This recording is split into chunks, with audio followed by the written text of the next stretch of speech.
Justin, in production 2, we are now live, apparently. All right. Will you confirm? Confirmed. All right.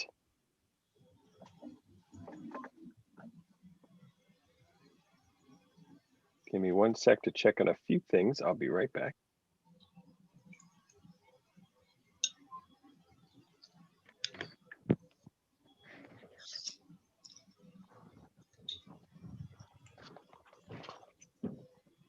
I'm going to share this link out again on the Twitterverse.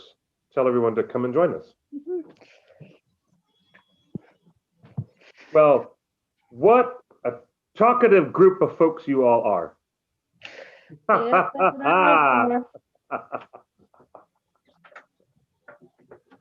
What is Gimli's line when they arrive in Meduseld and he says, "You'll find more cheer in a graveyard." Come on, you guys. I feel attacked right now. It's a birthday. I'm thinking that once we get used to this, because when we're at the birthday parties and all that, everybody's always noisy and having fun. I think it takes a while to get used to this like this. To get people to warm up? Well, yeah. Fair enough. Fair enough. Things will get warm up after we drink something. Yeah. Libations. That's for sure. Libation loosens the tongue.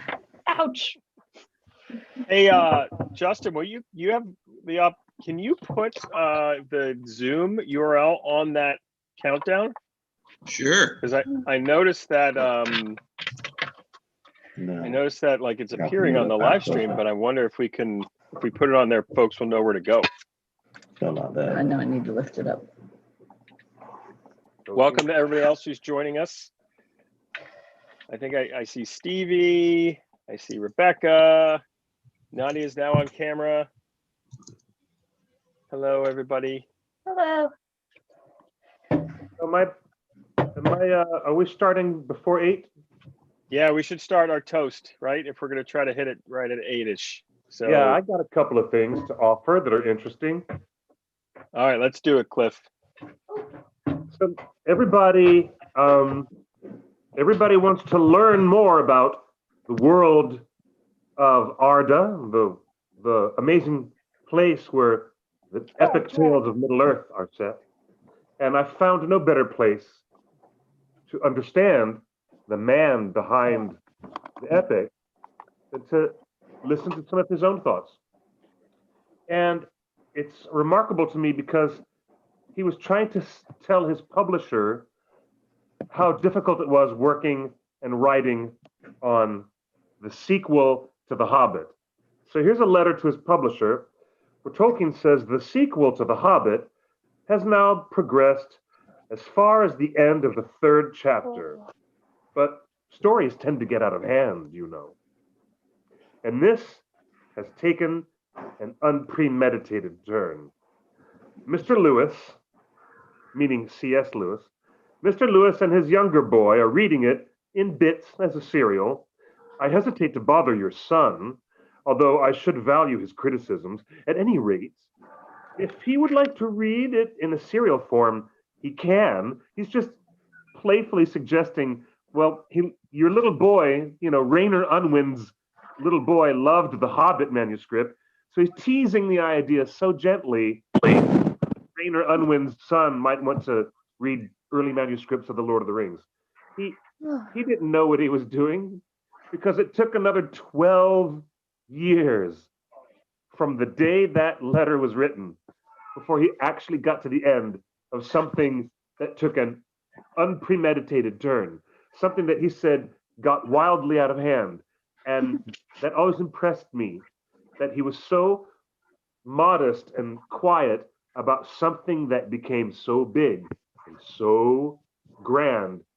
And it was that unassuming nature that Tolkien had. And I think that it blesses his characters often, his Hobbit characters that we relate to so much. And it's that quality in him as a person that I see in his literature that really has gotten me through a tough year. You know, to get some perspective, you just look a little bit to the past, and you find something about good common sense, plain old Hobbit sense, Professor Tolkien possessed.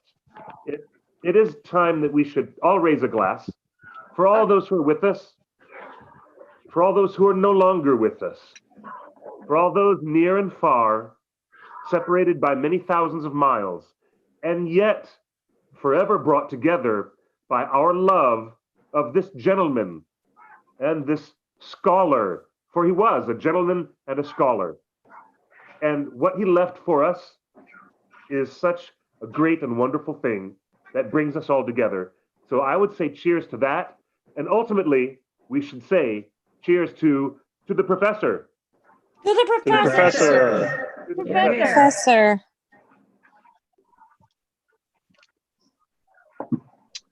Awesome. Thank you, Cliff. Delicious. Thank you, everybody, for joining us today for this special live event, toasting Professor Tolkien on his birthday, on his 129th birthday. I feel like I need to stumble over those words to make it work well. Almost got to Bilbo. Yep. Almost. 2 more years. Woo! Oh, look at all the folks who have joined us, by the way. We want to welcome everybody. I see the Khan family. I think that's the Khan family. I mean, you have so many folks there. Hello. Ellen, nice to see you. SJ, welcome back. Nice I to see Kevin and Kathy's here, and Gary and Shayla's back. Molly, Jacqueline, Julie, Kat, Janine, Rhoda, Jean, Rebecca. Yeah, wow, we got a bunch of folks. So our schedule today, we're going to do a little bit of trivia, if everyone's up for it. Those of you who were at the toast earlier will recognize some of the questions, but I've thrown a little, I don't know, challenges in here to throw you off. So you might think you know the question and the answer. You mean a ringer? A ringer, yes. You know, and it is going to be slightly technically challenging if you've never done something like this trivia game. So let me just explain it really quick, and then we'll walk through it. Ultimately, what you're looking at is the Zoom room, right? Those of you watching online, like on Facebook and YouTube, you got to join the Zoom room, which is listed in one of the pictures here to participate in the actual trivia. But what we're going to do is you're going to need a phone or another browser window or something else to log into. It will go to this website address and enter a code, and it'll give you it'll get you into the game. Oh yeah, there you go. Thank you, production 2. Code upcoming. Hold on, I'm going to launch it. But what happens is we all join the game. We have time to join, and we'll take a few moments to join the game. I'll make sure everybody's in. We'll talk through any challenges you might have technically, and then we'll play. And there's about 16 questions, and we don't have any big prizes or anything at this point, but it's just for fun. And it's all about Professor Tolkien and his life and, you know, family and education and war experience and all kinds of fun stuff. You know, bragging rights and a lot of fun. Yep. It's pretty cool actually, because we got a good test drive earlier today. If you're with somebody on your computer or on your laptop, you can simply do the quiz and respond very easily to the colored buttons on your phone while you chat. It's very easy. So your phone or your device serves as a buzzer. So I'm going to share this screen now. And by the way, this is the screen you'll see the questions for the quiz on, and your device ends up being your buzzer. If anyone's ever played Jackbox, you're very familiar with this concept. So right now you should all be seeing a screen that says go to quiz.sh. So on your device, you just go to the browser and type quiz.sh, and then you enter in, hey, look, folks are letters. Experienced folks are joining in. They see what to do. I'm going to do it on mine. So you can also do this if you don't have another device. You can still do it in another browser window, right? And join in the fun here. But you do need to see both at the same time. Yes, you do need to see both at the same time. Your phone is your buzzer. And your phone is your buzzer, essentially. Yep. If a little pro tip, when you are joined, if you can see my screen, it looks like a little buzzer, right? Multicolors. And then at the bottom, it says your name. Exactly. And then there's a little icon. You can actually click on that icon and change your icon if you so choose. So there's some charger. There's some fun ones in there. I'm going to go with Mike Wazowski. Mike Wazowski. I noticed him earlier today, but there's no real. I mean, there might be a Gollum one in there if anyone finds a good one. But How so do we're. you do this? So you have to. So No, please turn on. you have to have Zoom open, right? Which is what I'm sharing right now. This Zoom, and then you also need another device like a phone, an iPad, another browser window, and you go to that URL as you see it, quiz.sh. But you do it in a browser. It has to be a browser on your phone. Yes, thank you, Kathy. Oh. And it's not an extra app. You don't have to download anything. no extra apps. On your poking thing. For the low price of 99 cents. No, it's not that. And you should then enter this, get prompted to enter a code, and that code will, as you see all the folks here on the screen that have joined in, Come on. they're all ready for the game to start. And what will happen is when I hit the start button, we'll go right into the quiz questions, and your phone will be your buzzer. And the faster you answer the quiz questions, the more points you get. Again, we're just doing this for fun and bragging rights. And the questions will be on the Zoom page, right? Correct. I will repeat the questions as well verbally for anybody who might be visually challenged. And actually, I'll say out the code again, the code just in case. So you need to go to quiz.sh, which is quiz.sh in your browser. And then the code is GUQUT. That's a suitably orcish word. It is, isn't it? It's like we planned it. It is. And then once we start the quiz, I will say the question, and your device should show you the responses you can choose from. Oh no, that's not it. Come on. GUQUT. And then it will prompt you to put your name in there so that your name pops up with a face. I want to know how many people are at the Cod family house right now. Like, this is impressive. Like, is that still the Cod family there? Is that, I'm saying your name right? I don't know. Yep. Okay. There's like 1, 2, 3, 4, 5. It was 6. How awesome is that? Wow. Do they all have their own phone? Yeah, they're all on their own devices. They're probably, this is going to be competitive at the house this evening. Yeah, they'll all be shouting at each other. All right. So is there anyone who's still having a challenge trying to connect here? Feel free to unmute and say something. It's no big deal. We're not in a huge rush at all. This is a nice casual event. That's really what's so pleasant about it. It's so relaxed. Yep. Now, was someone saying they were having an issue? I didn't see. Oh no, it would die. Oh. I'm You all right, Jazz? You got I'm it? fine. The tablet's being weird. Okay, I haven't charged it in a while, and it might be a little too low.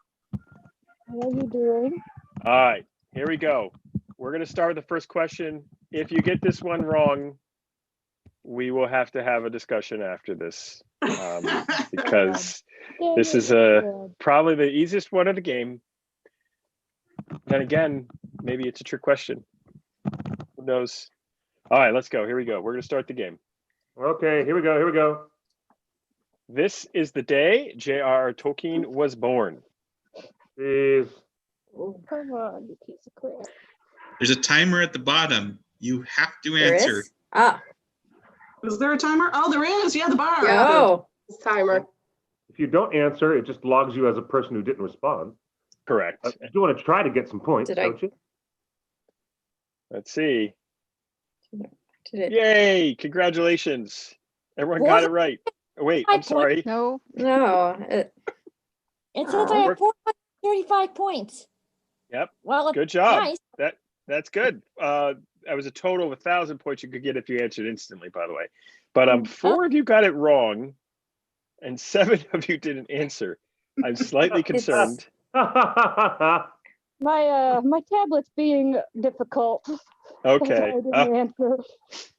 All right, here we go. On to the next. J.R.R. Tolkien had one sibling. What was their name?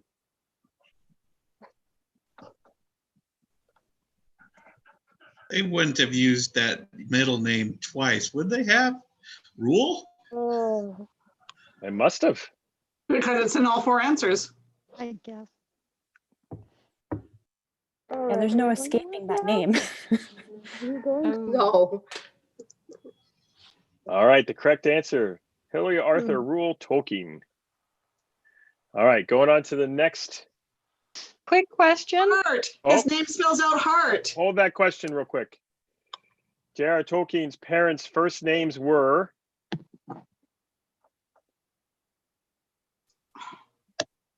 I'll pause on the next before the next question to take your question, whoever was asking that.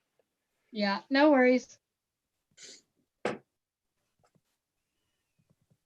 All right, so who had a question?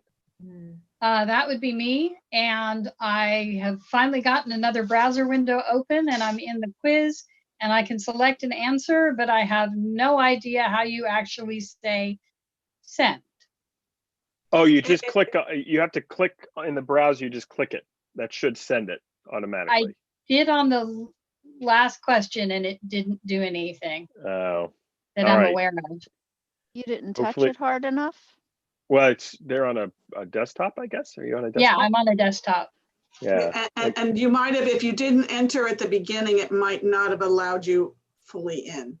Okay, Yeah, that's possible because I was still booting up because I didn't know I needed a second browser. Oh, sorry. That's That's okay. okay. Okay. So I'll this just is the watch. first. This is the first time we've really ever done this. So we'll probably organize it a little better next time. All right, Arthur and Mabel was the answer here. Moving on, we get some. Yeah. Oh, Tolkien lost his father at the age of 3. In what country did his father die? That was quick.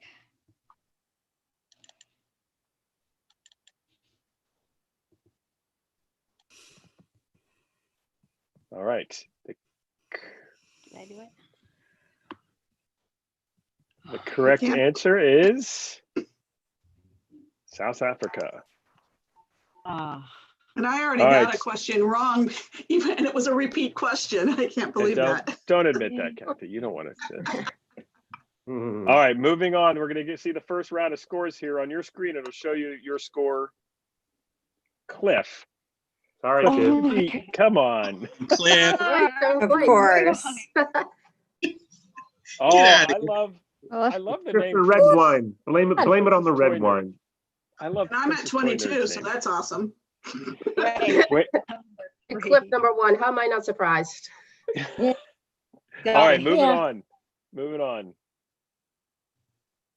Tolkien attended King Edward's School, where he was friends with a group of artistically inclined colleagues named TCBS.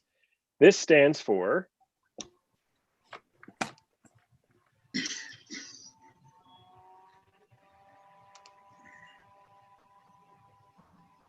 Everybody, I just loved that movie so much. with Yeah, Nicholas. it was good. It was so good. I still have yet to see it. Mhm. It's kind of awesome. You got to check it out. I'll probably watch it tonight after we're done. Maybe if you could not show the answers before we get a chance to read the whole question. Because the timer starts as soon as the answers show up. Yeah, this is a software. And that had was a nothing to do really with long how- one. Yeah, I was. I hear what you're saying, but it is unfortunately just part of the software. It's Oh. nothing we can control. I wish I could Well, that actually write something sucks. that's cool. Yeah, and Yeah. your score is based on timing. So yeah, that's Yeah, why you sometimes exactly. get things wrong. Is you're trying to read quicker than your brain can absorb it. Unless you got the natural ability to read fast, then you're good. Yeah. All right, let's move on. I'm Long question. So you want more long questions, is what you're saying? Thanks for that, Chris. What I heard. Tolkien started attending Oxford University in 1911. Ah. Which college? Probably got this one wrong. I'm gonna get this one wrong. I will too. I don't remember. Eeny, meeny, miny, mo. Yeah, that's about it. Okay, well, I know, but I'm not logged on, so I can't click on it. You gotta call a Exeter. friend and Right. Wow. Everybody got that one wrong. Wow. I knew that one, but I'm not logged on, so I can't click on it. well, Oh. the advantage here is there's no actual prizes, so you don't have to worry. Like it's This just is all prestige, right? all Prizes fun. that I Bragging want to rights. win and I'm Is Is there not. a family playing at a table? Yes, the Cobb family. Hi. Because they're awesome and they're my new favorite family. Like they're awesome. All right, moving on. In which World War I battle was Tolkien involved? Wait, out loud is a bad thing. Yeah, don't say your No. answer out loud. No, go ahead. Shout out the answers. Sorry. You can feel free to. I think it's good part of the competition to shout out wrong answers if you want. You know, that's That's true. Ooh, you're That's true. mean. The answer is 42. I mean, everyone did that to me when I was in Oh, third man. grade. Yeah. Let's do a math question. Got that messed up with Blackadder. So anyway. All right, moving on. After the war, this was Tolkien's first employer. Wow. Hey. Hopefully, we're learning a lot today. If I get this wrong, I Well, will that be was annoying. I will be I got very it wrong the disappointed first time. I in hope I don't get it myself. wrong again. I actually clicked on it immediately and it didn't register, so I'm annoyed. I lost points. All right, yep, the need Oxford a- English Dictionary. Of course. Of course. I believe we are coming up on our next scoreboard. Here we go. No Oh. way. Still winning. No way. 5. You guys want me to Yay. Third. do you guys want me to disconnect Cliff so he can? I mean, We I wanted can do to that. disconnect the first person that was winning. Hey, Garf, Oh. you're in the top 10. How about that? Yay. I'm I basically the love real how Hey, winner. number Dad, 12 look is at you, good number put. 10. I'm basically By the real way, on winner, your 'cause device, Clifford is not counted. you could see your whole the whole list of everybody participating. Right. All right, let's I got move number on. 2. That's pretty good. Okay. This is the day Tolkien and Edith Bratt were married. Oh, good heavens. Wow. Ugh. I had to. You can say. Oh, I probably got the wrong date. Well, there's only 4 to choose from. Only 4. 25% chance of being right. Oh. Need a 4-sided coin if you're going to flip coins for the answer. Yep. Pull out those D&D dice. All right, Yep. next Oh, question. initiative. Oh, whoop. Edith and J.R. Tolkien had how many children? Oh, you count it? Yeah. Yeah, let's see. Go back. My phone got stuck. I'm sorry, princess. I'm sorry. I just love, where did you dig up some of these pictures? Google. Google for the win. 4. Unlike the picture shows 3, actually 4. Psych. All right, moving on. This was the name of the Oxford Literary Society that included Tolkien and C.S. Lewis, among others. Anyone who gets that wrong has to leave. Oh, I got it wrong. I pushed the wrong thing. I didn't read properly. So you have to leave. I think this is the only question I actually got right. What? Yeah. The ankling. All right. I pushed. Again. Yeah, I'm on that 5 there. I have to admit, Inky Fingers is somewhat inspired, though. It's kind of like a punk band. Yeah. Or It should be a punk band, I'm pretty sure. But they should only play Tolkien and C.S. Lewis stuff. that would be fun. Yeah, and do pub crawls. Speaking of pubs, in what establishment did the Inklings regularly meet? Darn. I went there last year, actually. Hey, I was That's there in awesome. February. Oh, I should have gone. It's the first restaurant I ate in I'm going for the after I got 25. off the plane. Oh, that's pretty awesome. When we could actually travel. That was I've never Yeah, I was. been the in plane. Eagle and days. Child, also known as the Bird and Baby, which I meant to throw off Oh. folks. I was so The sure baby I and got bird. it Rude. Yeah. Isn't this where Christopher Lee met Tolkien? wrong. Ooh, maybe. Or is that a different pub? It could be the same I've been pub. there. That's who said that, by the way. Who was that? Me. You predicted Yeah, the so future on something, but Oh, hopefully yeah. people are paying attention. It's hard to tell who's saying anything since Yeah, we it's can't just- see each other. Oh There my it God. is. Princess Toy Nerd. Down. Princess Toy Nerd. Oh man. I look What at the number heck? 8. It's the password. Cliff, you're I'm shocked. canceled. Yep. Here we I'm go. so shocked. What the heck? Whoops. Queen Elizabeth II awarded Tolkien the Commander of the Order of the British Empire in what year? I gotta guess. OBE. I can't push anything here. I didn't even know. Is that a random person getting it, or is that Tolkien? Well, no, that's the person with the crown. So never mind. Okay, so I couldn't push anything. I wanted to push. Yeah, that is not the actual photo of him receiving that. Yeah. Oh, where did that photo come from? To be I honest, think I got Google. it wrong twice. There's this That's place random called pictures from Google. yeah, there's this Google place Images. called Google that I randomly searched things. The Google. Okay. Google Images it was awesome. Which one of these is the title of one of Tolkien's slightly less read books?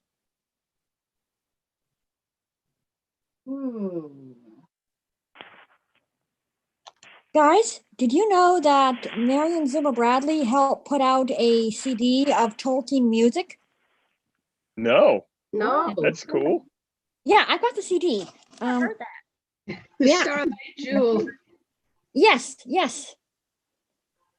I have to That's figure out cool. where. Yes. So like the various songs that are in his books. Yes. Oh, and Marion cool. Zimmer Bradley composed Cool. the music to it. Put it in chat so we can all look it up and then collectively Yeah. record it There you go. Yeah. for our collection. Checking it out. I composed a lot of songs to some of the poems from Lord of the Rings when I was in college. Oh, nice. Yeah. Sang a couple of them in performance. That's really cool. If you have that somewhere, put it in the chat too, so we can link to it. Trying to remember if I have any reasonable recordings. I think I have the Goldberries song somewhere. Nice. All right, we're gonna move on. Ready? Next question. Yeah. This Tolkien word means a sudden turn of ending events, which ensures the protagonist will not meet their doom. You're going to pronounce it this time, right? Yep. It's actually super easy. I didn't realize how Yeah, easy it it is. was. I don't know. Yes. I learned this from Tolkien Professor. He really loves that. There are those of us who have a slight advantage right now. We just have to remember all the answers. All right. A lonely mountain Catastrophe. band? That's so New cool. catastrophe.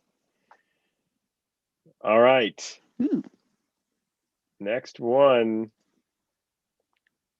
In his retirement years, Tolkien was a consultant and translator for the Jerusalem Bible. Which book did he translate? Wow. Oh, I did not know this. You know, I've realized that when I'm not sure what the answer is, I always go for the red one. It's a psychological. I think I just realized that I've been doing that because it stands out. But unfortunately, there's. Oh, good orange. God! And I was right. Red is your friend. Totally. On by my screen, accident. it's orange, so you know there's It that. is. It's officially orange, I but got we'll go like. It looks Mine. red on my laptop, but Looks All right. red but on it my is computer, orange. but it looks orange on my phone. Yeah, you're right. It's orange on the phone. Ooh. Princess Toy Nerd is There it maintaining the lead. Wow. Oh, I pay Right. attention. where am I? Catching up to Oh, there I Cliff. am. Oh, I'm right Oh, over not there. too bad. I have yet to break that top 10. Fight for so last happy. place, Octavio. I'm getting the bragging rights because I'm beating Cliff right now. Yes. It's great. All right, here we go. Next round. Which member of the Lord of the Rings Oh, trilogy come on. cast met Professor Tolkien? Oh my god. No one's gonna get this one wrong either. And he's not even in there. I got Well, it. that's a way of funny. giving away the Look answer. at that photo. That is funny. It's a trick image. It Hey, you is. try finding a picture of Christopher Lee with the cast. Oh wait, I gave it Ian away. Holm is not there either. Christopher Lee. Yes. Yep. What a legend. Mm-hmm. Yeah.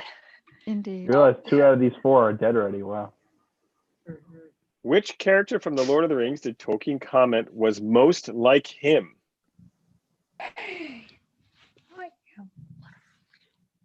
Oh, no, I got it wrong. I know I got it wrong. Don't go by the picture, by the way. That's my.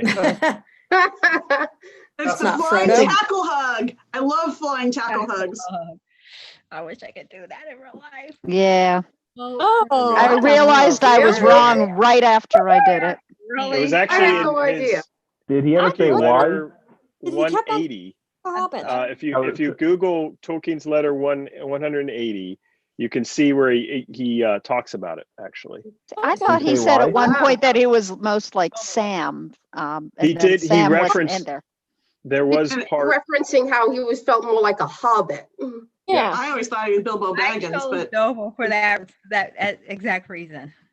Yep. I picked Check out, Bilbo because I thought he said Sam. you which should have put makes Baron 0 up there though sense. as the real tease. Oh. That's true. I should- Ah. How many Ooh. people would have gotten that one wrong? What's All the right. correct answer? Tolkien, like was the- Faramir, had a recurring dream of a great overwhelming wave. Which of his children also experienced the same dream? Wow. Total Yeah. guess. Clifford, Total what you guess, reading? and I decided not to go with red this time. Clifford, what you reading? I was actually looking at Oh, letter for- number 180. Oh, wow, no one got this. Wow. One person. One got it person. right.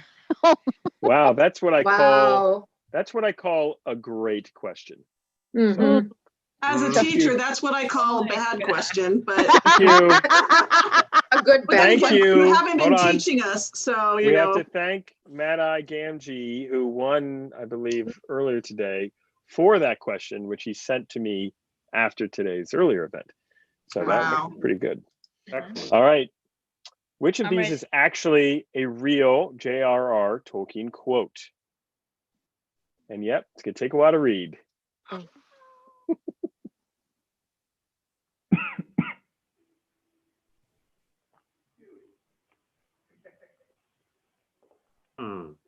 That's a good one. It is. I had an I entire think I got this in one my though. old house where I just covered in Tolkien quotes. So It just sounded like something he would say. got- That's why I picked it, Oh. because he was such a lover of myths. Holy crap. Yep. Yeah, that one makes more sense, but I put the dragon in because it's a dragon. Dragon. All right, so Dragon's the win. Oh my Princess gosh, I'm Toy so Nerd. jealous. Didn't go too bad. Nice. I am so I at believe this is exactly the the last- same ranking as I was before. That's This is- sad. This is the last question, I believe, where it's worth 5,000 points. Oh, this is the $5,000. Okay. Yeah. All right, you ready? Do it. No, no, I'm never ready for All I 5,000. want to say is don't answer quickly. That's Okay. all I'm going to tell you. Okay, I'm ready. Okay.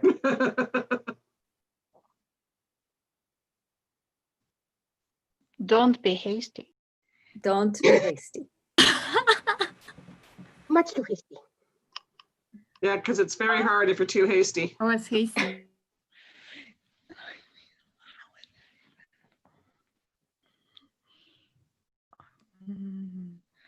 And ta-da! Good job. All right, and our final score. Princess Toiner. Made it to fifth. Woo! That's great. Didn't make it back up to the top 5. Bummer. Still at 10 Third. then. Well, Happier I than went last time where I was went at 37. by one. Thank I you, went up by everybody. Hope you had one. fun doing that. That was nerve-wracking. Great. Oh my God. That was fun. If you Hope can look, everyone had fun there. I think that's a pretty fun platform. I was saying earlier today, gathering like this, while awesome on specific celebrations like Tolkien's birthday and other events, we need to be doing this more often, I think, as a community to hang out and maybe do some more of these types of games and just chat. But speaking of chatting, the next, thing we were going to do is a little bit of time of fellowship. And the question we were talking about earlier today was, how were you introduced to Tolkien? Where, what influenced you to find his writings? And we had some amazing stories earlier today. So we'd love to find, feel free to just rate. You can use the raise your hand emoji thingy. There's at the bottom, it says reactions. You can raise your hand and you can speak. But whoever wants to go, feel free to go.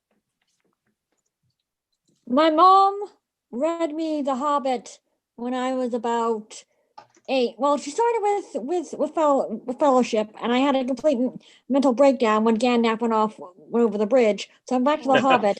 Then went back to and reread it myself when I was about 10, and read it. Absolutely loved it. Then got brought back into it with Peter Jackson stuff.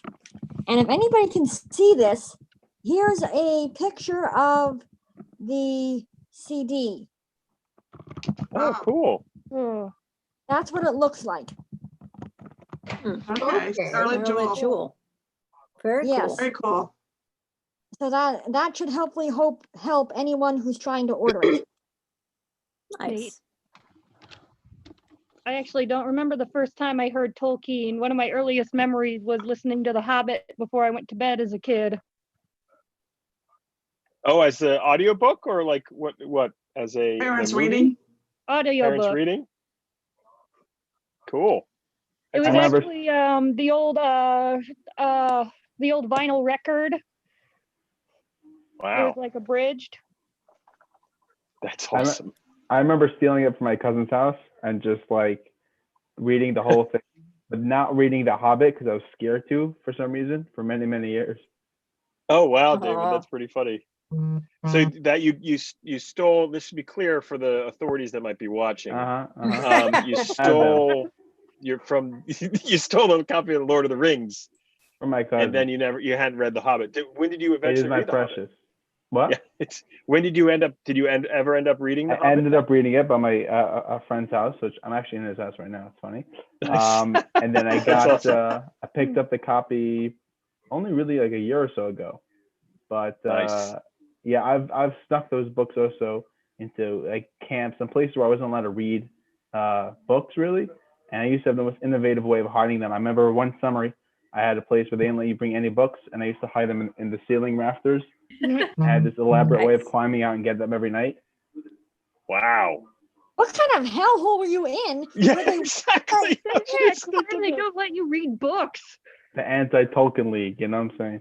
That's Like, crazy. Fahrenheit Very, 451. very seclusive background, but Gotcha. All right, you don't have to go into detail. That's great. That's awesome. Thanks, David, for sharing.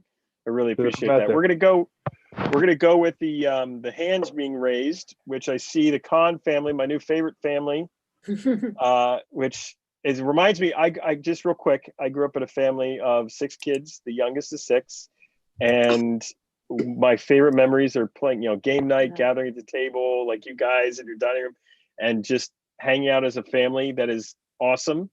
So anyway, Khan family, go ahead. Tell us about your introduction to Tolkien.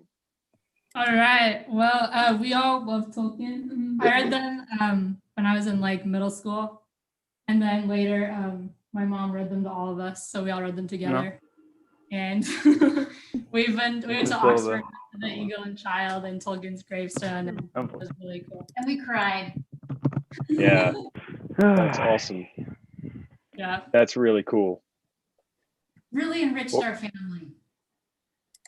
Well, it's so we're privileged to have you guys join us like this, from your dining room table. Essentially, it's awesome. Thank you for participating. Go Kings, go!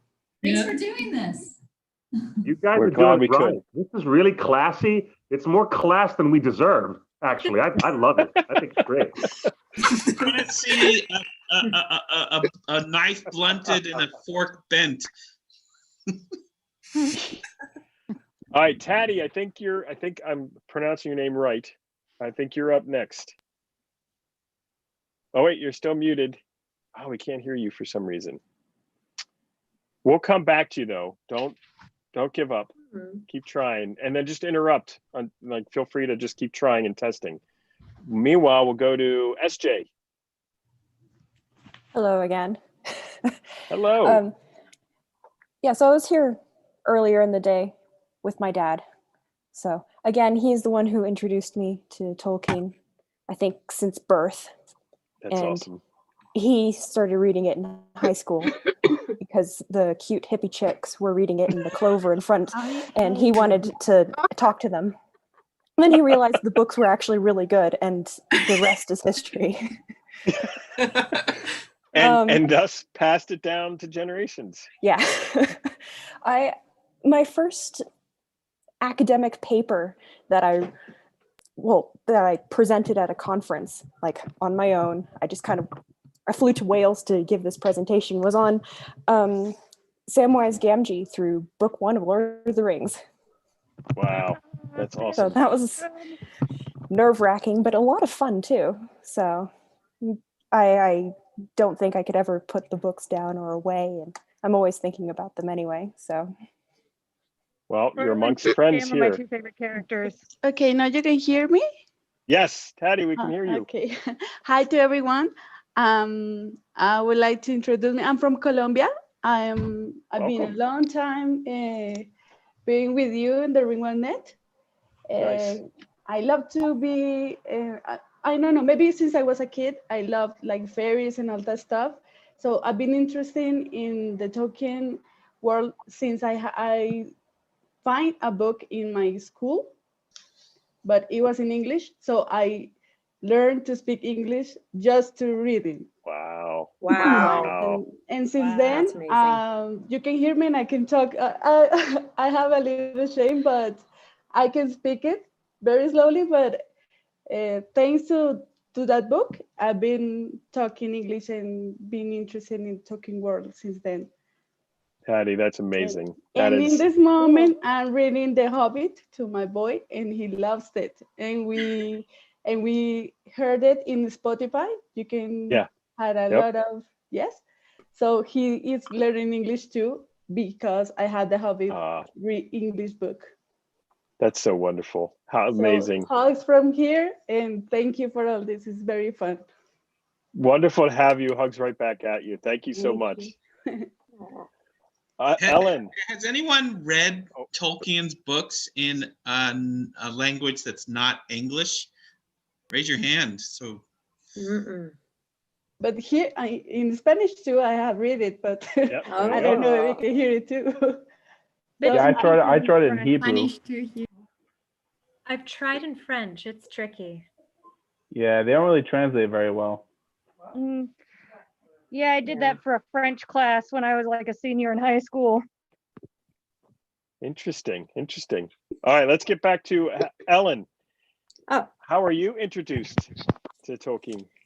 I was introduced when my brother gave me this book when I was a child. I was probably about 10 when he gave me this copy, which has some really amazing illustrations. If nobody else has this particular edition, it's gorgeous. So I was actually a little too young to read it when I got it.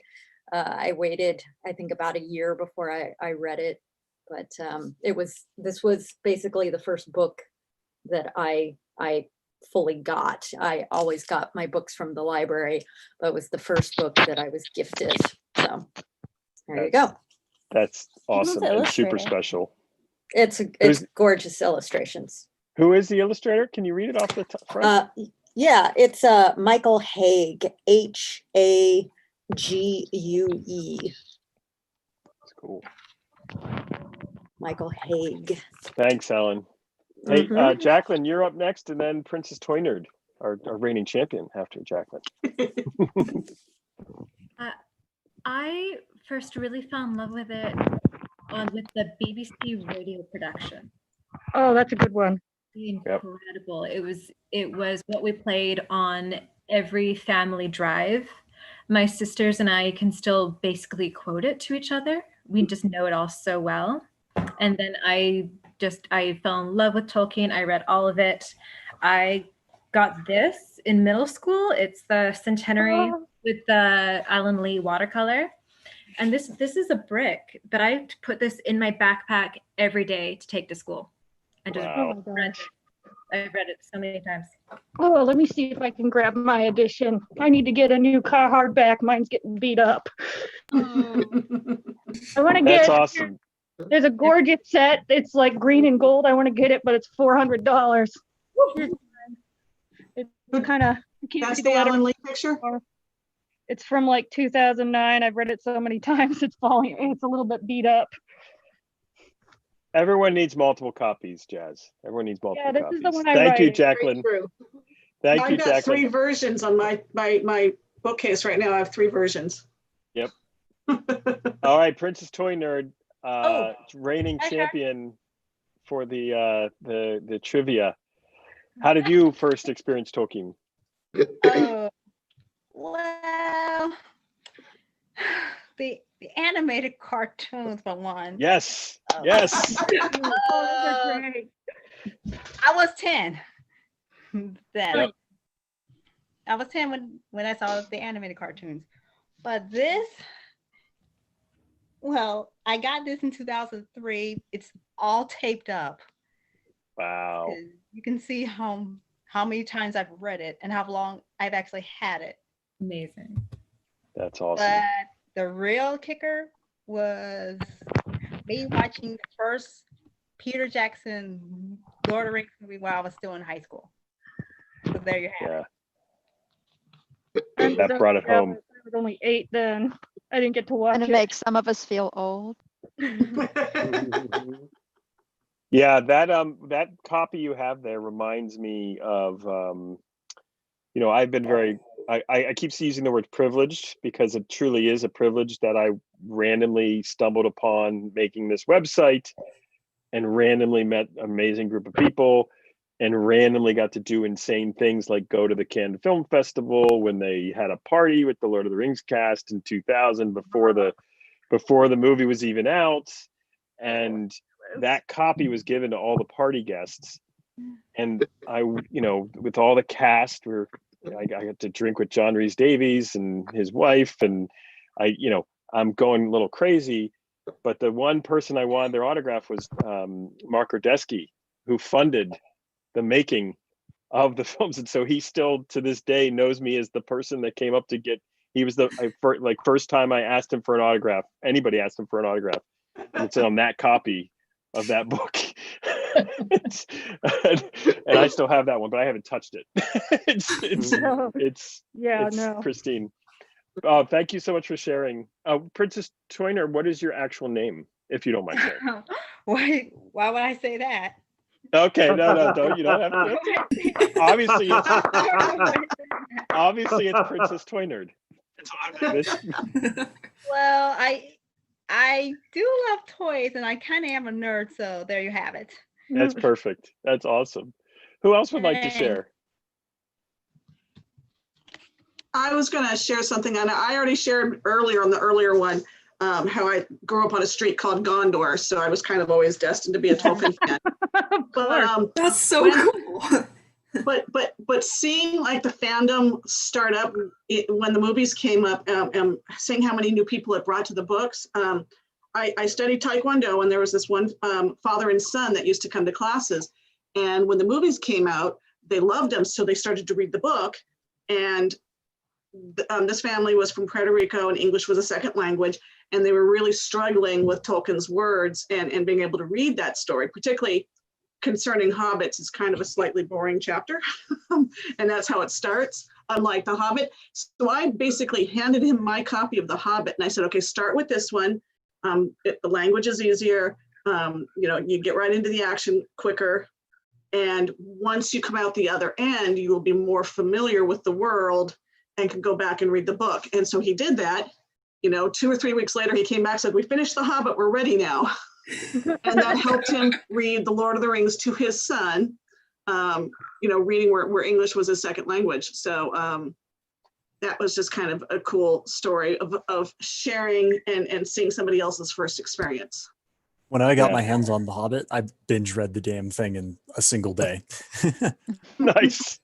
My dad somehow did that with Lord of the Rings, and I'm like, did you sleep? He did it over a weekend. I'm like, did you sleep at all? Yeah. Hey, Nadia, were you trying to raise your hand physically? I thought I saw that. Well, I got Matt up here, and if Nadia's next, that's cool. I've got Matt raised your hand up there. How you doing, Matt? Oh, can you hear Matt? You there? Matt Van. Oh, there he is. Oh, we can't hear you for some reason. Uh-oh. No problem. Take your time. There's no rush. Cliff, while Cliff goes, we can't hear you. Oh, there it is. Okay. I think my audio's on now. Take your time. There's no rush. Cliff. Oh, hey, I can hear myself. You want to turn off the audio on the live stream or whatever? Okay. It's going. Some latency. Oh, hey, I can hear myself. You want to turn He's got two devices open. I'm going to mute you real quick. Just, Matt, you're watching it like on the live stream somewhere, Facebook, YouTube, whatever. You want to mute that one or turn the sound off on that one so that you can talk to us in the Zoom one. You know what I mean? There you go. There we go. Is that better now? Yeah, there you go. You're good. Okay. Sorry about that. No problem. Yeah. So I was first introduced to Tolkien's works in elementary school. They had, I don't know if people around my age will have known this when they incorporated the accelerated reader thing in a lot of schools. I remember that. Take a little test, and they give you a sort of range of your reading level. For my grade, I was in 4th grade, and I scored like a 7 point something to a 12 point something. And it was like impossibly high for an elementary school library. There was like nothing left there that really caught my interest at that level. And it was just kind of like, but I just wanted to read whatever I was reading at the point. I had finished all the Chronicles of Narnia books, but those were all like 3 point something, 4 point something. And so I couldn't read those. But I mean, naturally, the next thing after Narnia, the librarian suggested to me, hey, well, The Hobbit is ranked like a 4 point something, but you have to read that first, because Lord of the Rings is like a 9 point something or whatever, but you have to read The Hobbit first. So I'm going to write your teacher a special note, let you read The Hobbit first, write it off as like, even though it's like, a different point value or whatever. So I started with The Hobbit, went on to Lord of the Rings right after, and then dove straight into the Silmarillion at 13, then got way too intimidated by it, took a break, came back to it, and now that's my favorite of all the books. So yeah, that's awesome. Well, that's just a testament to teachers, librarians. Oh, yeah. You know, keeping kids engaged. I mean, that's so many stories earlier today were the same way. You know, introduced by a librarian or by their teacher. You know, it's not always a familial deal. It's something that's, you know, someone takes that time to invest in a child, which is just so wonderful. Thanks, Matt. I appreciate it.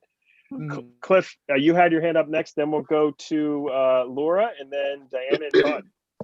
Well, very quickly, I wanted to really appreciate Princess Toy Nerd for mentioning what I was going to mention, the animated films, and there's a couple of them to choose from, had brought me to the point of discovery. I was only 10 years old, and they broadcast The Hobbit by Rankin and Bass. It came on the television, and at that point in time, my older brother and I were realizing with great shock and surprise, not only was there a beautiful animated film, but there was a book. There's actually a book. It's called The Hobbit. Really? So we were really thirsty to get our hands on it. He was 12 and a half. I was 10 years old. It was just perfect. And here I have in my very hands the original gift that I got as an 11-year-old with my boxed set of the paperback Ballantine editions. I think that's the one I had, Cliff. Wow. I think it's the same kind. I think that's the same one I had. That's awesome. Really? I think my dad had those. The most dog-eared edition. It's just part. These books are like shredded paper, but I will never ever forget what it was like to jockey with my brother to try to get the books and read them when he was not reading them, and try to get my hands on them when I could, and it brought out this delightful competitive streak with my brother, who unfortunately I lost this year in April, and so there's always this sense of brotherhood in a very real sense that I've always shared with you know, my brother, and reading books like this with people who I love and my friends. It's just a really great streak. I don't know how to describe it really, except you know it when you get there. Somebody who's got this great common denominator of loving Tolkien's works. As soon as you meet someone like that, you know you're going to be a friend. You know you've met an instant friend. You know there's somebody that you can relate to and really talk to about good stuff. It's kind of magical. And I don't know what it is. It's just, forgive me. At some point, I just get at a loss for words. And maybe that's because my memories of Tolkien and his books are inextricably aligned with my early childhood and, you know, the very best of times with my brother, you know, whom I sorely miss. But he would have loved this little gathering that we're doing, and this kind of conversation and community. He would have loved this very much. So thanks for putting this together, Chris. It's awesome. Well thanks for all your help doing it. Sorely missed. May I say, just for a moment, can we all raise a glass in memory of Cliff's brother who passed earlier this year? I'm so Memory of sorry, Cliff's Cliff. brother. 1 second. I'm so sorry. Very I'm sweet. so sorry, Cliff. I don't have a glass, but I have this bowl. Sean. That works. The bowl works. Sean. That's fine. Cheers. I'm So sorry. I'm gonna be a mom here because I kept getting bumped earlier. Nadia does want to talk. All right, let's go with Nadia. That sounds good. Nadia, where are you? Unmute yourself, dear. I was I lost my courage to speak. Oh, that's okay. No. Okay, I was Come on. No, we want to know how you found out about how you learned about Tolkien. Actually, it was kind of funny. I was really young when the movies came out, and so my dad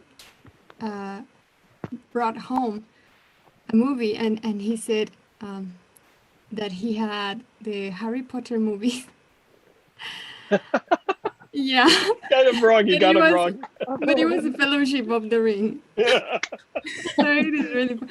I was like 7 years old, and so, but I really liked it, me and my sisters, and so that was a happy accident, and then, well, I read the books many years later, because I never bought them.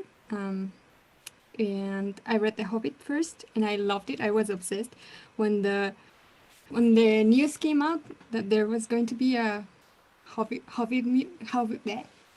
the Hobbit films. Yep. I was all hyped up and really excited, and yeah. And later on, I mean, this year for me was like Tolkien's year. I was involved in many activities about Tolkien. I learned Tengwar. I learned Nice. how to write. That's cool. There was a course. I am from Mexico, and there was a course on Tengwar, and I participated. So now I and runes, also runes. And so I do it that's too. what I did this year, and also I did an essay about dead Tolkien's world, and so yeah. Also, I wanted to say that the family here reminded me of my boyfriend's family. They not always again. play together board games. They have many Hobbit board games. They have like 2 different or 3 different ones, and so when I go to their place, it's really fun because I can I can get involved in that too. So. Yeah, that's such a fun time. Nadia, thank you so much for sharing that. And I think that's one of the best things I've ever heard. It's the best happy accident ever for your father to bring home Harry Potter and the Fellowship of the Ring. That's really classic. Yeah, That's awesome. That's Thank great. you for sharing. That's a great story. And sorry for missing you earlier with the hand raised in the, that's okay. darkness there. No problem. Laura, I had you next here. Sure, thank you so much. Happy Tolkien's birthday to everybody. It's almost 11 o'clock where I am in Wheaton, Illinois, and I know we were talking about librarians earlier. I have the privilege as an archivist, which is kind of like in the family of librarians, of helping to preserve Tolkien's desk where he wrote The Hobbit and The Lord of the Rings at the Marion E. Wade Center. And I know I remember meeting Cliff there a few years ago when you were doing your crazy like across the US live stream expedition that you were on. Laura, that's you. Yeah. Welcome to the chat. Hi from Beyond Debris. And That we're closed due to COVID right now, but I hope y'all can come out and see Tolkien's original desk anytime you're in the Chicago area. Laura, do you ever remember somebody coming in with a little Pippin doll? Oh, I don't. You don't? Okay. I'm There was a Pippin doll that was being mailed around the world. Okay. And I took pictures of the Pip doll and Stu at that desk that's at your wonderful. library, and then somebody stole the doll. No, that's horrible. You're not supposed to. You We can't never saw it again. You can't end a nice story like just skip that part. I'm sorry. I work down the hall in the reading room, so I don't always get to see who comes in to view the desk, but Okay. I'm glad that you have that memory at least. Oh, it's a long time ago. This was, my God, that was probably about 2005 or 4. I lived in the Chicagoland area for about 8 years, but a whole bunch of us went up to Marquette. Cool. Awesome. Yeah, that's where they have the original manuscripts. I have a college Tolkien Society, and I take them up there every other year. And we celebrated the toast 2 hours earlier tonight, so I'm trying to hit all the time zones. This is really fun. Great. Good for you. Can I say a very big thank you, Laura, for inviting the OneRing.net to come over to Wheaton and to see all the wonderful things you have there at the library and the actual writing desk. It We'd was love such to a have you guys back, and we do a podcast too. If you ever want to collab, we can put you in touch with people who. Yes, do for that, so. sure. Justin, you was on awesome. that. Justin's hiding behind the Time for Fellowship Zoom window down there, and he was on that trip with you, right, Cliff? Like that, you guys. Yes, we were live streaming on a special road to Dragon Con. We were doing a live stream coast to coast across the country from Los Angeles to Atlanta to celebrate Dragon Con, and it was wild. What a year trip. was that?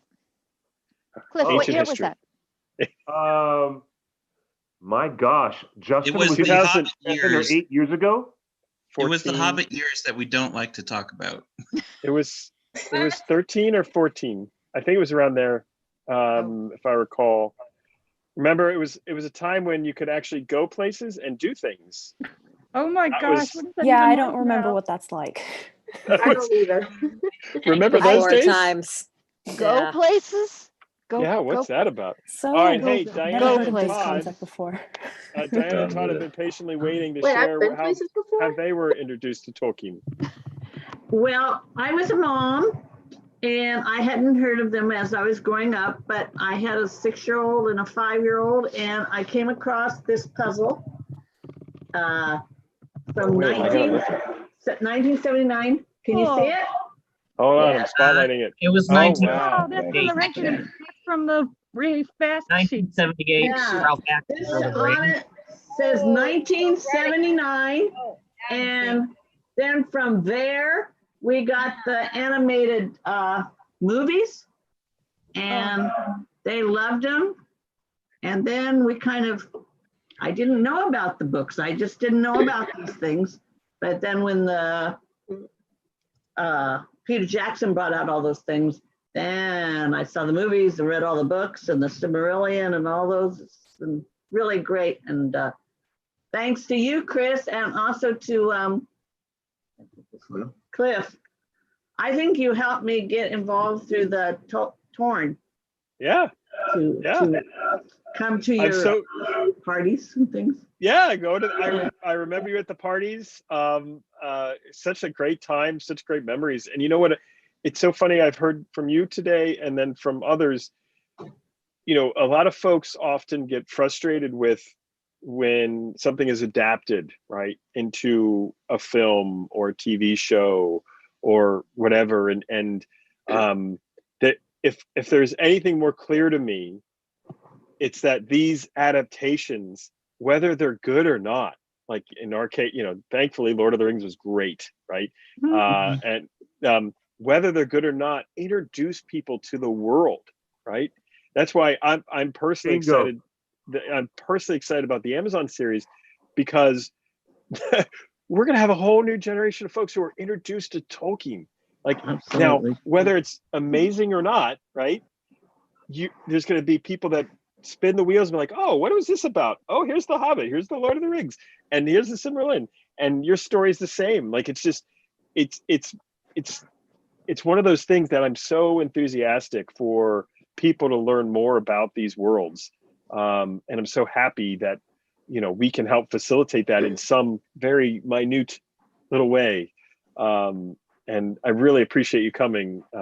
You guys, it's just good to see your face. I haven't seen you guys since the parties. Yeah, So it's been... really. And one thing I wanted to kind of piggyback, I was going to think of it, but as you were saying that, I'm noticing with like some of the kids in the younger generation, because I'm a grandmother now, they don't know a lot. You know, you're talking about Tolkien, they don't know about a lot of the authors we grew up with. And, right. The real nice classical things. And so, yeah, so since you're talking about the Amazon thing, that's going to get more people out there into the Tolkien. 100%. Yeah. Yeah, that's great. Thank you so much for sharing. Did anybody else want to say something? Nancy, go ahead, Nancy. I can't get the little raise hand to work. That's okay. That's all right. People were showing their first books, so I thought I'd sort of come in here. This is my first copy.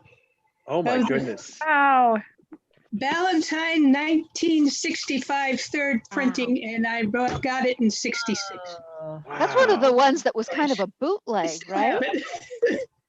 Of course, I've got others since apart.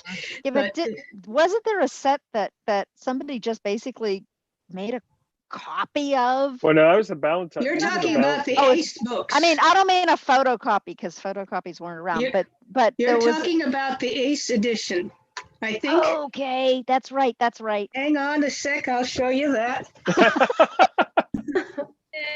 Oh, awesome. Oh my That's God. awesome. Hold on a sec. I'll show you that. Yep. I love it. That's great. Love it. Diane, by the way, I have some of those Wow, look at that. things as well, like from the back sheet. Mhm. I also have both posters. I have the poster that has Sam and Frodo up on a hill with the battle going on down below them. I got to show them to Peter Beagle a few years that's back in cool. Illinois. Okay, That's I keep great. knocking So myself. let's see these books. Here's the rest of the Ace. Oh my my God. Oh, that's so cool. And of course, they were able to publish because Tolkien's publishers had not followed the letter of the law about importing books from England. And there was a considerable debate as about copyright. And Ace took advantage of it to publish theirs. And the reason the texts differ is because Ace copied the first edition text.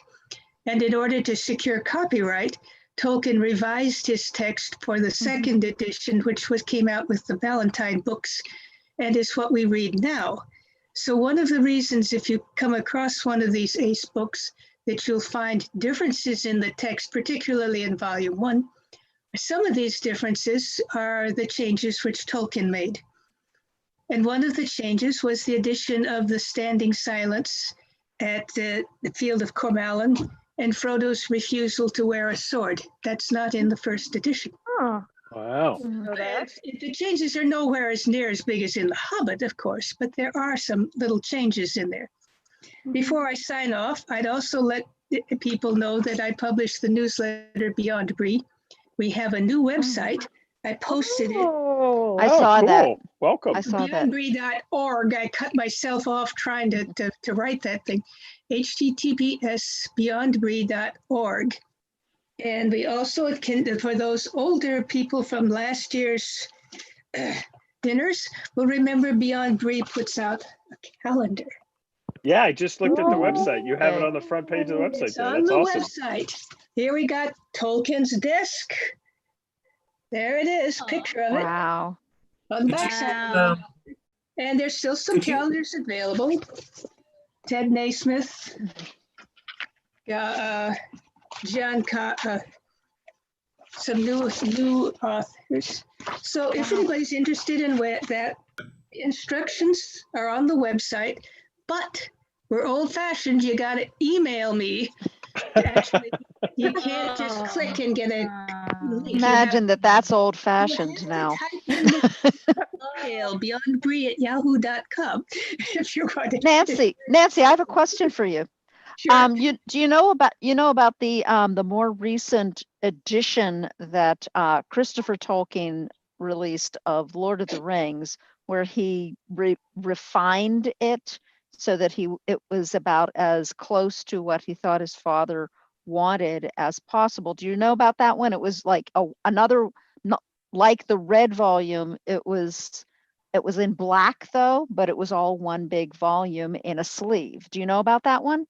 There was one, I don't remember the exact, it was 2000 something or other, supposedly the most up-to-date, most correct, most everything. I think that was the 50th anniversary text revision, which had scholars went up to Marquette University to look at the original manuscripts and root out all the printing errors that had happened over the years in other editions.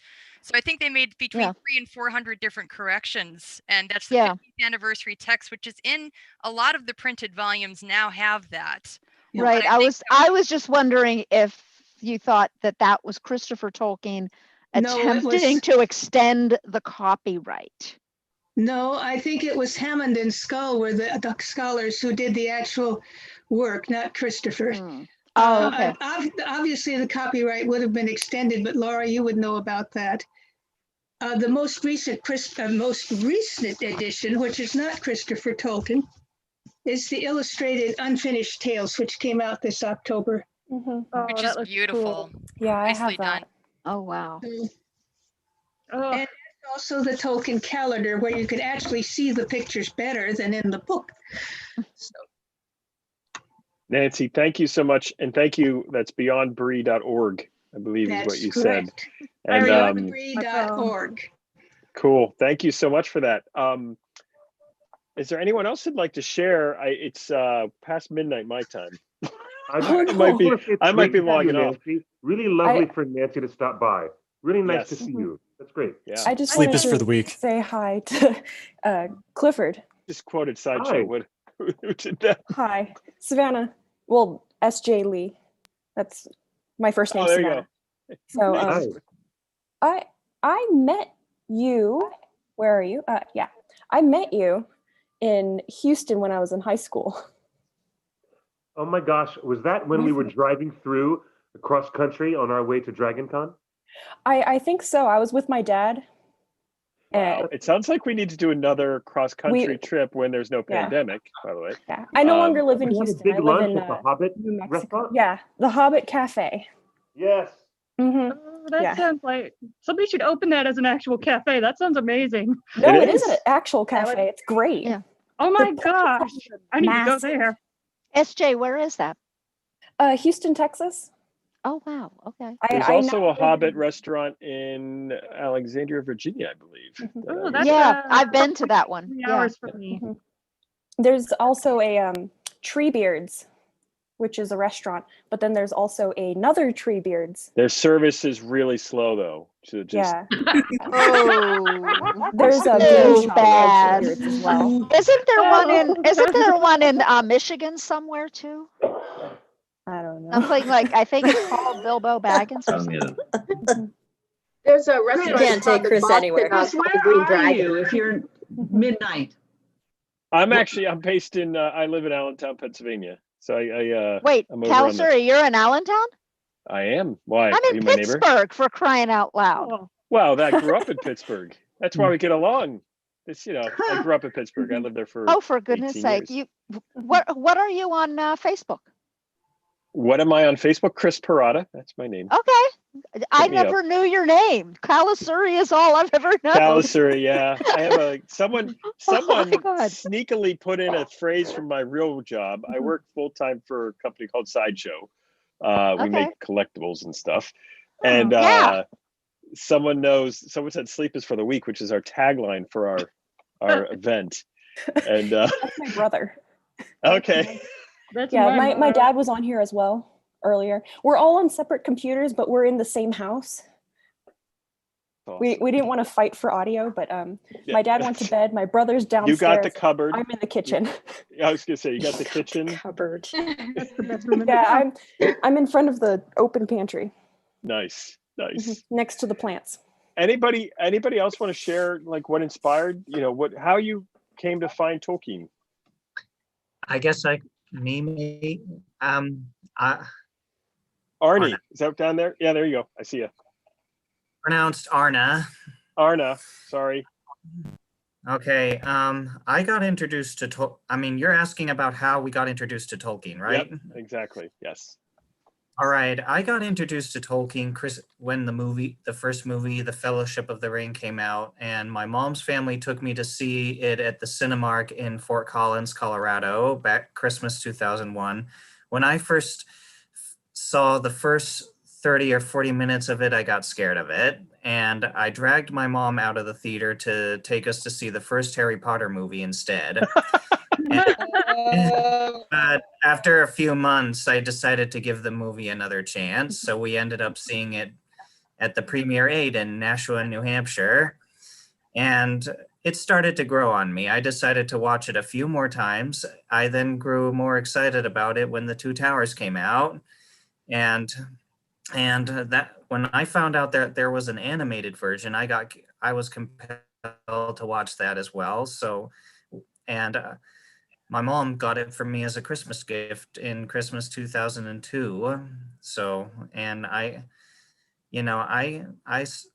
you know, I got into it later. I mean, That's the awesome. Two Towers brought me a step higher to developing my interest in Middle Earth. And when The Return of the King finally came out, I was like a huge inspired fan later. I mean, and I started watching I started owning a lot of the BBC's Tolkien documentary DVDs. One of them was one of the series which involved Graham McTavish as the host, showing us around the countryside where J.R.R. Tolkien grew up and things. And all of it started to feel like home to me, growing up with these books. So, I mean, awesome. I read the Hobbit books like many times. I've read only the Lord of the Rings like once or twice. So.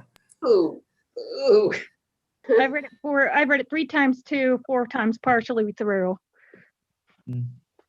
Yeah, I think a lot of people on this call probably have read in the hundreds of times. I don't know. There's a lot of folks who've read it many, many times, I'm sure, at this point.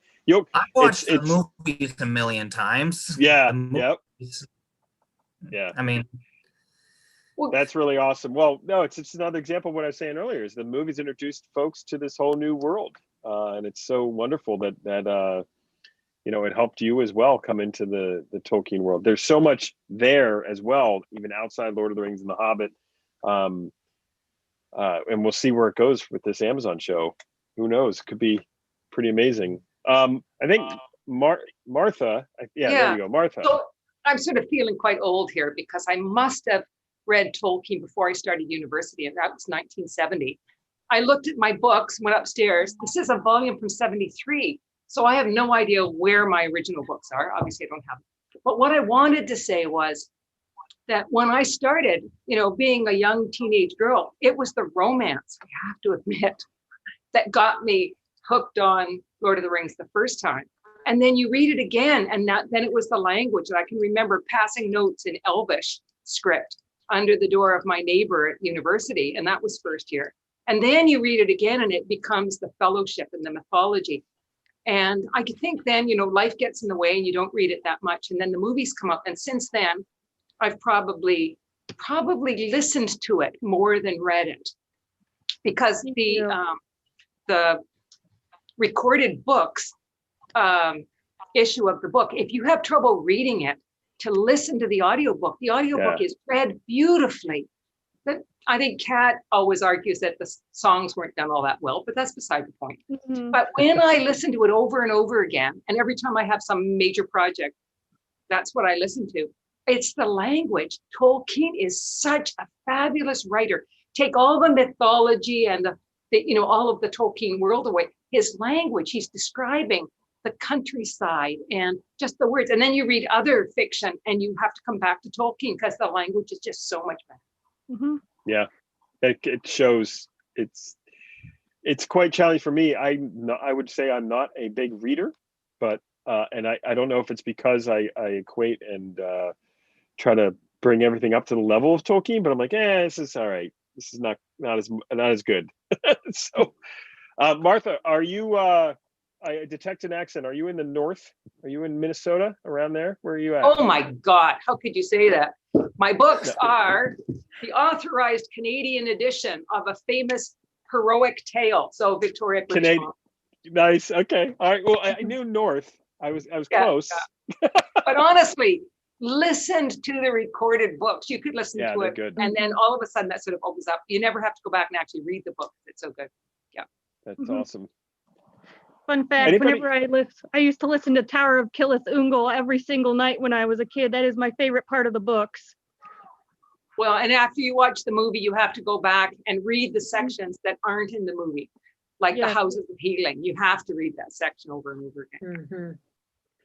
Mm-hmm. May I ask you mentioned language. May I ask a question of the book? This is for a paper I'm writing at the moment.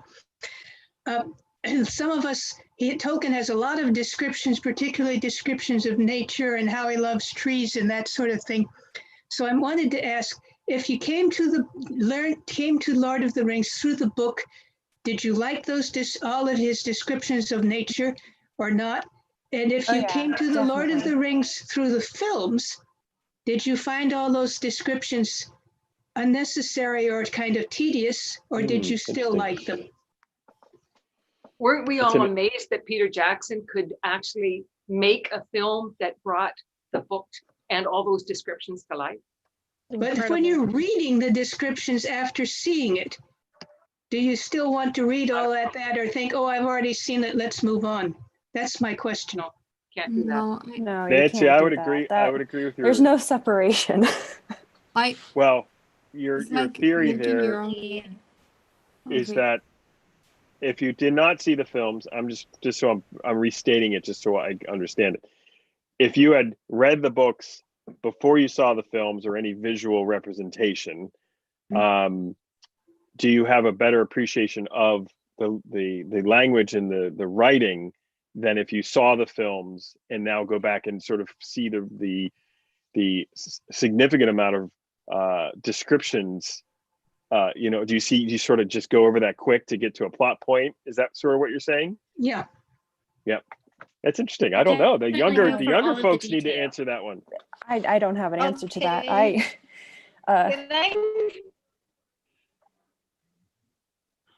Someone was saying I something. grew up with the animated films because before I could read, my dad's like, okay, so we're going to start you off early in Tolkien. We have to get you in now. So he showed me all the animated films, and I don't know, there's just no way you could skip over any of the writing in Tolkien. You're going to miss something if you do. Like even now rereading all of the books, I'm picking up on stuff that I've missed before. You can't skip over it. There's no way. And that's one of that's like some of the beauty of it, where you can't avoid any of the story. Tolkien's also the reason why I got my degree in English, and why I'm previously why I was pursuing philology as a PhD, or at least that's my goal currently, is to do that. But you can't have any of the story without any of the setting. So there's no way to avoid it, and there's no way to not love it because it's so well written and beautiful. Some of How it is could you not prose see poetry. the world through his eyes if you If we have a language expert, I have a question I've always thought of. I had always heard that Churchill made a point when he did his speeches to only use words that were Anglo-Saxon in origin as opposed to French. They were German. Anyway, and I wondered whether Tolkien made that same thought, that so many of his tales are rooted in the Nordic languages, and I wonder whether he chose particular words. When you have a choice of fight and battle, which one do you choose? And do you choose it because of the origin of the word? I'm done. Thanks. I think there's a conscious choice toward the Anglo-Saxon words, particularly when you read the earlier versions of The Lord of the Rings in the History of Middle-earth and the later rewrite. And you can also see him choosing the different words in some of his poetry, such as errantry or the horde, or the man in the moon came down too soon, where he does use etymology and the types of language to create different settings. So I think, yes, there is I think he did try to leave out deliberately classical terms, names that were embedded in the language, like, French chamber, for example, nation, those came from Old French, but they've been in English for so long that they're part of English. But I think he deliberately tried to leave out classical terms, because when you hit one, like when he describes Ithilien as sort of a disheveled dryad loveliness, it sticks out because it doesn't fit. As dryads in Middle-earth, they're classical, they're not Northern. So to answer your question, yes, I think he did do that sometimes consciously and perhaps sometimes unconsciously, but there is that in there. I can't remember where I read it, but I do believe that Tolkien wrote a lot of Anglo-Saxon and Norse references into it because he believed that the English didn't have a well-rounded mythology on its own, and that we had been trying to incorporate the classics like Greek and Roman into our mythology first, into the mythology first. SJ, I had read somewhere that the Silmarillion was his gift to his country because there was no mythology, because it was destroyed by the Romans. And also by the French. I'll have to look through my notes. I have all the references written down somewhere. I don't know where anything is anymore. That was one of the things when I connected with the Silmarillion. Bastion, stop, honey. Sorry, needy kitty. But that the creation of Middle Earth was rooted in music, and that was it made so much sense to me that everyone would suddenly burst into song. Yeah, and especially since a lot of Elvish is based on Welsh, and you can hear in the Welsh language how musical it is on its own. I forgot who said it. I think it was Michael Sheen. He's a Welsh actor, and somebody asked him if he could sing, and he says, "I'm Welsh, of course I can sing."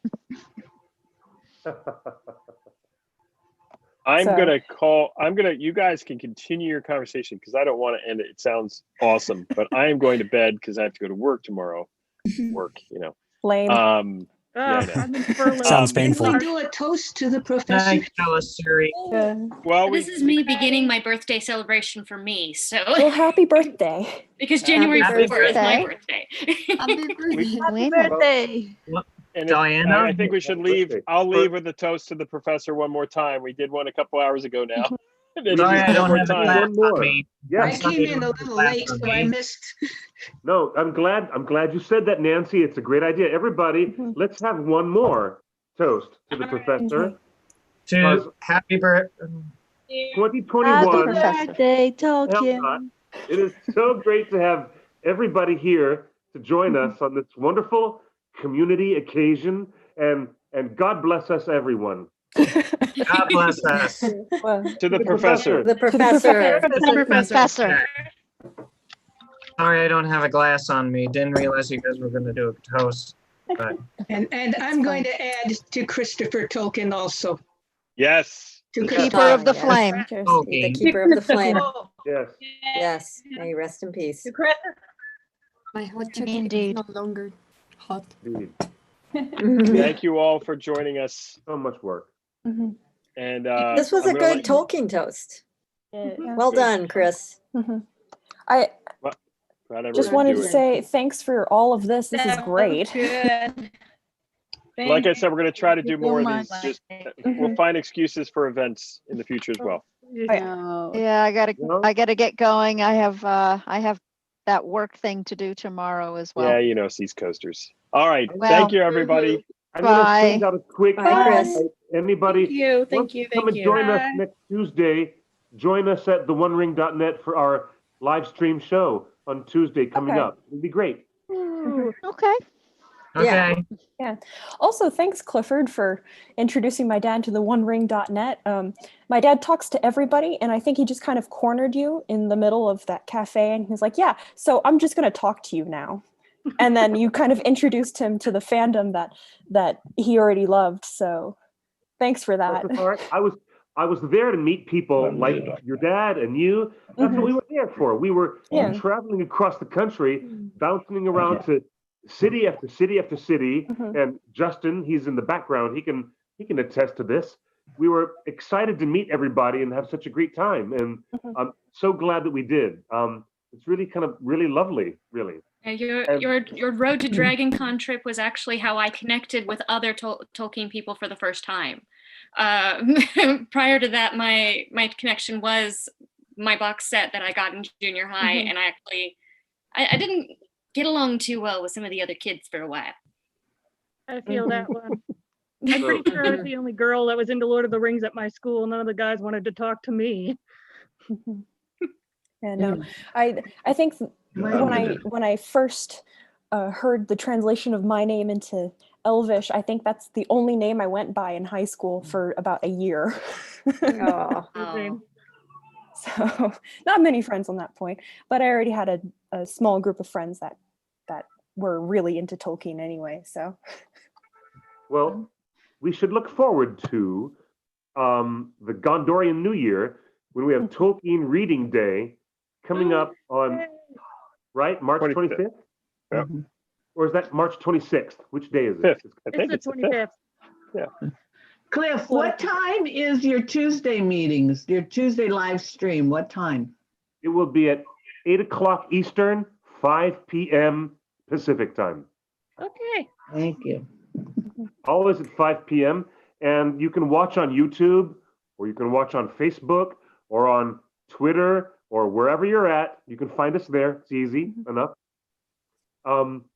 Justin has been threatening to have some news and rumors that he hasn't even told me about. There's some kind of surprise going on, but there's a lot of energy in the air. There's certainly a lot of energy in the conversation as certain Amazon Studios gets ready to start, their finishing touches on the pilot episode that they did for their new Lord of the Rings set in the Second Age TV series. And there's a lot of buzz and build up around that might prove surprising in the end before it's all over.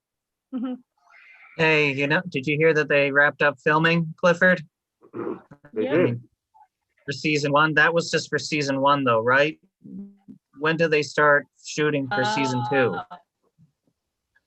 They wrapped up just for season 1, but that's only going to be 8 episodes. And after that, they're keeping a tight lid on it.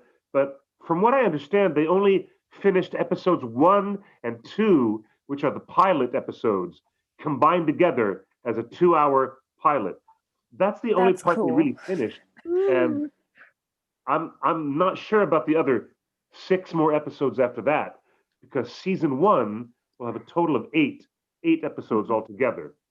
But I'm more, what more interests me, to tell you the truth? They've always had a license for this, the trilogy. They've always had a license for The Hobbit, but they've never had a license for Second Age material unless they got it from the appendix or the appendices in The Return of the King. And maybe there's a lingering unanswered question is, did they get the chance to pay and license for the Akalabeth, which is the back chapters near the end of the Silmarillion? They have a section called the Akalabeth, which goes into this deep conversation about Numenor in the Second Age. So we don't know if they paid money to the Tolkien estate to use that material. And if they did, then that would represent a treasure trove of much more storytelling and a lot of characters and very specific narrative threads that they could use for a TV series. And there's also stuff that we just don't know yet about that. Because there's And that's all, Cliff. There's just a few That's bits all and a good bobs Cliff in the appendix. That's all there is. Cliff, that's all a great cliffhanger for the show on Tuesday. Don't you think? Chris, the ultimate producer. He's like, shh, wrap it up. All right. This I could have to also go be to part of bed. his hint of bedtime. Your producer is trying to wrap this. My 3 girls under the age of 10 are going to wake me up in Oh. 5 hours. Oh my gosh. Okay. So, well, everybody's been so lovely. Thank you for joining us, everybody. And stay safe and come hang out with us on a Tuesday. Okay. Thanks, Yes, everybody. every Tuesday. Thank you. Nice to see everybody. Nice to meet you. Thank you. Bye. Everybody. Thank Thank you. you. Good night, everyone. Good night. See ya. Bye. Thanks for joining us, John. See you again soon. Cheers. Cheers. Here.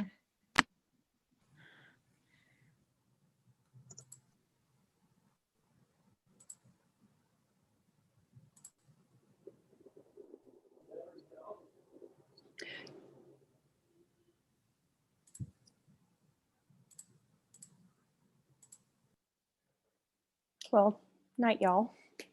If I can remember how to leave. There's John.